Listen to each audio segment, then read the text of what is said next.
السلام علیکم دوستو، کیسے ہیں آپ؟ عید کیسے گزری؟ سب کی بہت اچھی گزری، ہماری تو اللہ کا شکر ہے۔ اور موسم بہت اچھا ہو گیا ہے، اور نہ بس عید کی بھی چھٹیاں چل رہی ہیں، تو وہ اب بس مہمانداری آنا جانا لگا ہوا ہے۔ تو بس ان ایک دو دنوں میں ویڈیو نہیں زیادہ بنا سکی، تو نہ میں نے سوچا چلے آج تھوڑا سا ٹائم نکالیں اپنے بہن بھائیوں کے لیے اور چھوٹی سی ان کے لیے ویڈیو بنائیں۔ تو آج میں آپ کو بتاتی ہوں سورۃ علم نشرہ کی فضیلت۔ ٹھیک ہے، سورۃ علم نشرہ یہ 30ویں پارے میں یہ سورت ہے، بہت چھوٹی سی سورت ہے یہ۔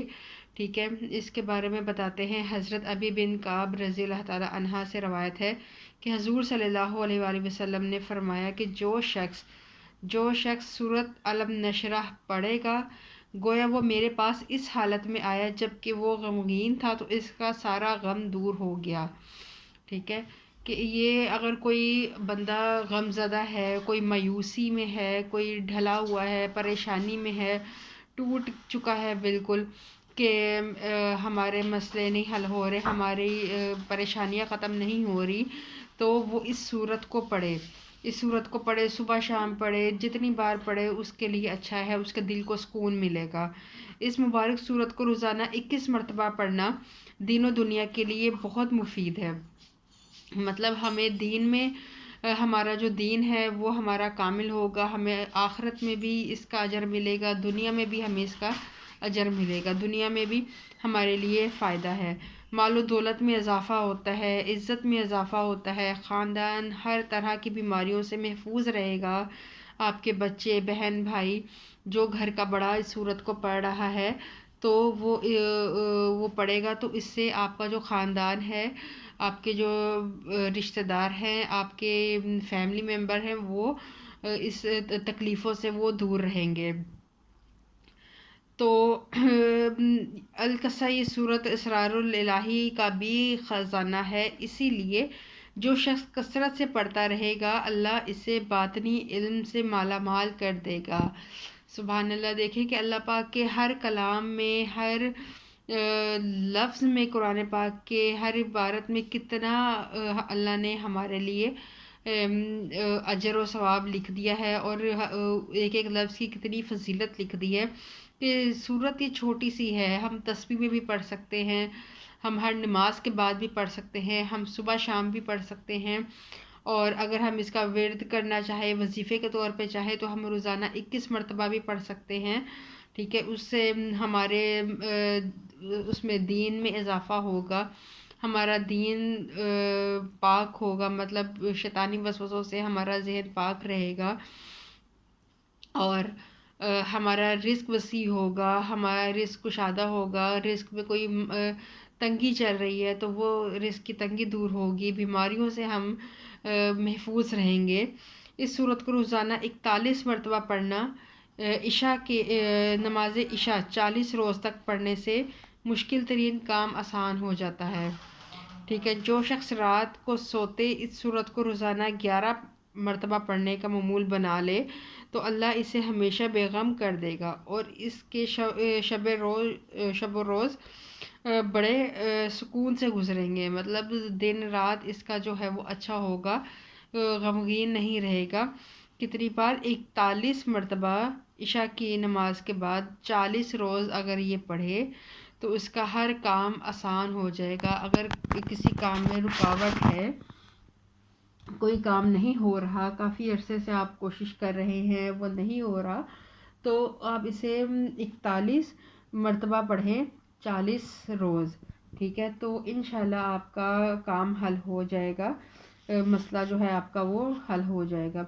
سورت کون سی ہے؟ سورت چھوٹی سی ہے، سورت علم نشرہ۔ ہمارے جو نبی گزرے ہیں، ہمارے جو صحابہ کرام گزرے ہیں، وہ انہی چیزوں کو اپنایا کرتے تھے، اور ان کے سارے مسئلے مسائل ٹھیک ہو جاتے تھے۔ کوئی بیماری ہے، بیماری کے لیے انہوں نے سورۃ فاتحہ پڑھ لی، رزق کا مسئلہ ہے اس کے لیے سورۃ رحمان پڑھ لی، اور دین و دنیا کی آفتوں سے محفوظ رہنا چاہتے ہیں اس کے لیے آپ نے درود پاک پڑھ لیا، سورۃ علم نشرہ پڑھ لی، دین و دنیا کی آفتوں سے پاک رہنا چاہتے ہیں، اس سے محفوظ رہنا چاہتے ہیں، شیطانی وسوسوں سے دور رہنا چاہتے ہیں، آیت الکرسی کا ورد جو ہے وہ رکھ لیا.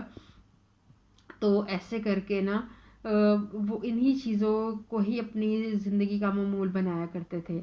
تو ان کی زندگی خوشحال تھی، کوئی بدسکونی نہیں تھی. اب یہاں پر ہم لوگ نماز پڑھتے ہیں، قرآن پاک پڑھتے ہیں، ٹھیک ہے، اس کے باوجود ہم کہتے ہیں کہ ہماری زندگی میں سکون نہیں ہے، ہمیں سکون نہیں ہے، ہم بے چینی ہے، ٹھیک ہے. اگر ہم صحیح کھا پی رہے ہیں، خوراک ہماری اچھی ہے، گھر میں خوشحالی ہے، تب بھی ہمیں ذہنی سکون نہیں ہے.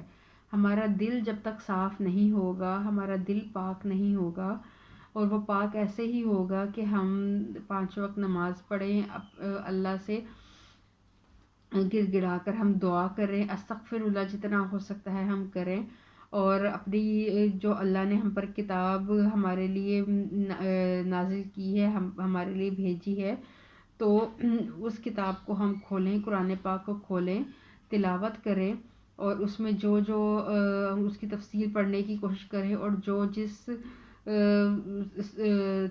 قرات کو ہم پڑھ رہے ہیں، تلاوت کر رہے ہیں، ہم اس کا ترجمہ کرنے کی کوشش کریں اور ترجمے کو سمجھنے کی کوشش کریں کہ اس کا ترجمہ یہ کہہ رہا ہے، اس کی ٹرانسلیٹ ہم کر رہے ہیں، ٹرانسلیشن تو اس کی تفسیر ہمیں یہ بتا رہی ہے، تو ہم جو پڑھ رہے ہیں ہمیں اس کا مطلب بھی سمجھ آ رہا ہے کہ نہیں، ٹھیک ہے. جیسے کہ ہم انگلش پڑھتے ہیں تو ہمیں جب تک انگلش سمجھنا اس کا ٹرانسلیشن ہم نہ کر لیں تو ہمیں سمجھ نہیں آئے گی کہ یہ کیا انگلش ہم پڑھ رہے ہیں، تو ایسے پڑھتے جائیں گے. ایسے ہی قرآن پاک کی بات ہے کہ جب تک ہم اس کا ترجمہ نہیں پڑھیں گے، ٹھیک ہے، اس کی تفسیر نہیں پڑھیں گے، تو ہمیں پتہ کیسے چلے گا کہ ہم نے کیا پڑھا ہے. ایسے تو عربی زبان جو بولتے ہیں وہ بھی پھر ایسے عربی بول دیں، ٹھیک ہے. لیکن یہی چیز ہے کہ بس اللہ سب کو دین کامل پر ٹکے رہنے کی ہدایت دے، اور ہر کسی کی مشکلیں حل کرے. تو یہ آج چھوٹی سی میں نے ویڈیو آپ لوگوں کے لیے بنائی. میں نے کہا کہ کافی دن ہو گئے ہیں، تو عید کی وجہ سے بس کافی مصروفیت ہوتی ہے ہر گھر میں. اللہ کا شکر ہے کہ اللہ نے مبارک مہینہ ہمیں عطا کیا، اور اس کے بعد عید عطا کی، اور بس یہ مصروفیات چلتی رہتی ہے. یہ بھی ایک عبادت کا حصہ ہوتا ہے، رشتہ داروں کے ساتھ اچھے طریقے سے ملنا جلنا، گھر والوں کو وقت دینا. اور بس اسی میں سے میں نے تھوڑا سا وقت آپ کے لیے نکالا، کیونکہ آپ بھی میرے رشتہ دار ہیں، میری فیملی ہے. تو نہ بس یہ چھوٹی سی ویڈیو کو آپ لوگ سنیے گا، سمجھیے گا، اور اس پر عمل بھی کرنے کی کوشش کیا کریں. تو بس پھر ملتے ہیں نیکسٹ ویڈیو میں انشاءاللہ. پھر میں نیکسٹ ویڈیو دوسری صورت کے حوالے سے آپ کو بتاؤں گی. اور اگر میری ویڈیو اچھی لگے تو اسے لائک بھی کر دیں، شیئر کر دیں، چینل پہ نیو ہے تو سبسکرائب بھی کر دیں، اور کمنٹ میں مجھے لازمی بتایا کریں کہ آپ لوگوں کو میری ویڈیو کیسی لگتی ہے، ٹھیک ہے. ملتے ہیں پھر نیکسٹ ویڈیو میں، تب تک اپنا خیال رکھیے گا. اللہ حافظ.